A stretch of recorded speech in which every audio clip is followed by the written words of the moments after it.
কতক্ষণ আপনি অধ্যাদেশ জারি করে রাষ্ট্র চালাবেন? সংস্কার এবং নির্বাচন দুটোই চলমান প্রক্রিয়া, কিন্তু নির্বাচনের ব্যাপারে আগ্রহটা আমরা কম দেখতে পাচ্ছি। অ্যাডভোকেট হাসান তারেক চৌধুরী, কতটা যৌক্তিকতা দেখেন এখনই রাজপথে নামার বিএনপির যে একরকম সিদ্ধান্ত?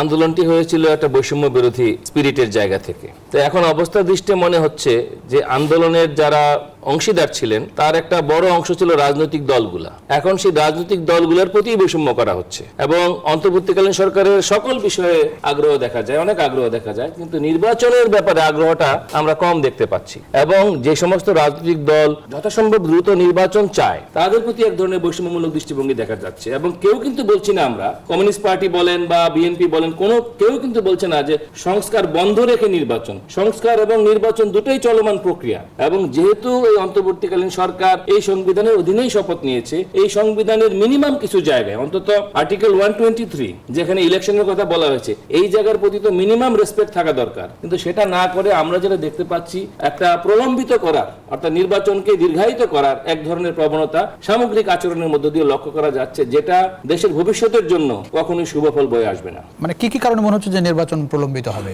বিলম্বিত? যেমন ধরেন যে নির্বাচন এখন এ পর্যন্ত তো দুইটা টাইমলাইনই আসছে, একটা হচ্ছে যে এই বছরের ডিসেম্বর অথবা আগামী বছরের জুন। এর মধ্যে বলা হয়েছে স্পষ্ট করে যে সংস্কার প্রতিবেদনগুলো আসছে, প্রস্তাবনা, এগুলো নিয়ে রাজনৈতিক দলগুলোর সাথে একরকম মতৈক্যের চেষ্টা হবে। মতৈক্য এবং প্রধান উপদেষ্টা স্পষ্ট বলেছেন যেগুলোর মত মানে ঐক্যবদ্ধ হওয়া যাবে সেসব আসলে সংস্কার হবে, বাকিগুলো হবে না। তারপরে আসলে নির্বাচনের বিষয়টা আসবে। এর মধ্যে আসলে আর কি আছে? এর মধ্যে তো আসল কথাটাই হলো পলিটিক্যাল পার্টিস। এই যে আপনি দুটো তারিখের কথা বললেন, এই 2 তারিখের ব্যাপারে ক্রিয়াশীল পলিটিক্যাল পার্টিগুলোর সঙ্গে কি কোনো মতৈক্য হয়েছে? তাদের সঙ্গে কি কোনো সময় নিয়ে আলাপ আলোচনা হয়েছে? সেটি তো হয়নি। তাদেরকে আলোচনার বাইরে রেখে, আন্দোলনের অংশীদার পলিটিক্যাল পার্টিগুলোকে আলোচনার বাইরে রেখে এই 2টি টাইমলাইন সেট করা, এটা কি গ্রহণযোগ্যতা পাবে? ন্যাচারালি একটা ঐক্যমতের জায়গা যদি প্রতিষ্ঠিত না হয় নির্বাচনের তারিখ নিয়ে, সেটাই তো প্রলম্বিত করার সবচেয়ে বড় অজুহাত। সুতরাং বলা হবে পলিটিক্যাল পার্টিগুলোর পক্ষ থেকে সহযোগিতা পাচ্ছি না, তাই প্রলম্বিত হচ্ছে। আর পলিটিক্যাল পার্টি আমরা যারা আছে আমরা বলবো যে আমাদের সাথে আলোচনা হয় নাই, সে কারণে প্রলম্বিত হচ্ছে। আর সংস্কারের কথা যদি বলি,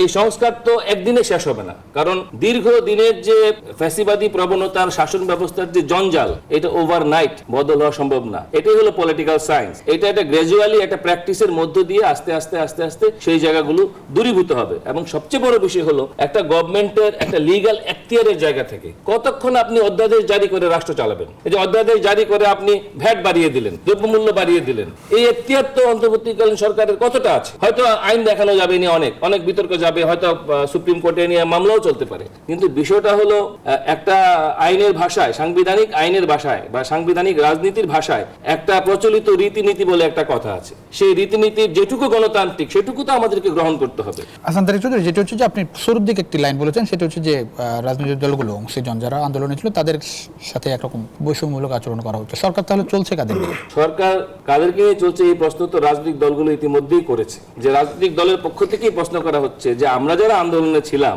আমাদের কথা যদি শোনা না হয়, আমাদের সঙ্গে যদি বৈঠক না করা হয়, এবং যারা শ্রেণী পেশার আন্দোলন যারা করে, ধরেন আপনার আইনজীবীদের সমিতি, সাংবাদিকদের সমিতি, যারা পেশাজীবী, যারা এই আন্দোলনে যারা একটা বড় স্টেক হোল্ডার, যারা গণমাধ্যমের স্বাধীনতা, পেশাজীবীদের অধিকার ইত্যাদি নিয়ে, শ্রমিকদের অধিকার, শ্রমিক সংগঠনগুলো, এই যে মেহনতি মানুষ যারা সংখ্যায় বেশি এই দেশের, তাদের নিয়ে তো কোনো কথা নাই। এই যে ধরেন কৃষি প্রধান দেশ, কৃষি প্রধান দেশে কৃষি বিষয়ে কোনো সংস্কার কমিশন হয় নাই, তাহলে বৈষম্য তো এখানেও। সংস্কারের বেলাও দেখেন বৈষম্য, যে কৃষি প্রধান দেশে কৃষি নিয়ে কোনো সংস্কার কমিশন নাই। তো এই যে ধোঁয়াশার মধ্যে মানুষকে যখন আপনি রাখবেন, পলিটিক্যাল পার্টিগুলো তো কৃষিবিদদের নিয়ে, কৃষকদের নিয়ে আন্দোলন করে, তো তারা তো তাদের কথা বলবে। সুতরাং তাদের কথা যখন সরকারের সংস্কার কমিশনে প্রতিফলিত হবে না, সেখানেই তো বৈষম্য।